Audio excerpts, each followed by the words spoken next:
Ngiyabingelela kakhulu eNingizimu Afrika obingelelayo uKhuzani Mfowampunguze ngiqhamuka phansi eMandaba eNkandla eMatholampilo. Ngithi ngithatha leli thuba ngokukhulu ukuyithoba. Ngibonga kakhulu kumasipala wangakithi eNkandla oholwa ngumnumzane uThami Ntuli ophinda abe ikhansela lakwa 6.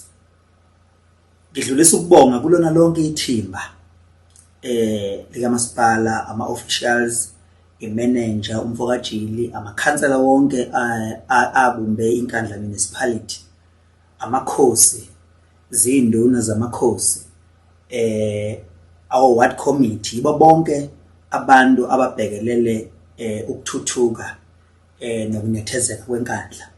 Ngithi namhlanje angibonge ngokukhethekile. Ngiswele wona amazwi okubonga nafanele ukuthi ahambisana nalesimo ensenze kumina. Ngikubona kuncane kakhulu ukusho igama elithi ngiyabonga kunesimo sento enhle kangaka eniyenzele yona.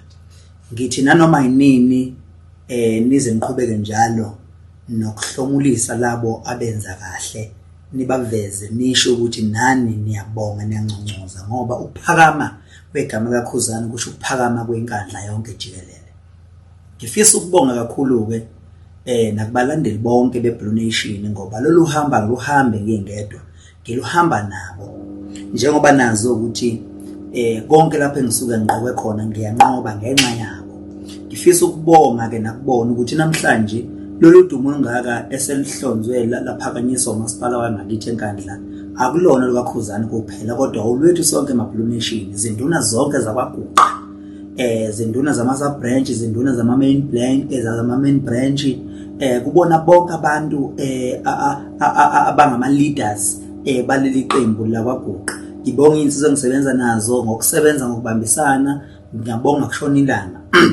Baningi kakhulu abantu ababamba iqhaza empilweni yami, kubona bonke abantu abangesekile. Ngithi namhlanje ngichonywe uphaphelo gwalagwala, ngichonywe umasipala wangakithi eNkandla ngamagalelo esengwenzile emculweni kaMaskandi. Base bengiphathisa umlayezo wokuthi bayafisa ukuthi ngithuthukise futhi abaculi baseNkandla. Lokho ngizokwenza ngokukhulu ukwethembeka ngoba uma ngabe sengiphambili kuhle ngibalekelele labo abalandela ngemuva, ngibakhombisa ukuthi indlela ibuzwa kwabaphambili.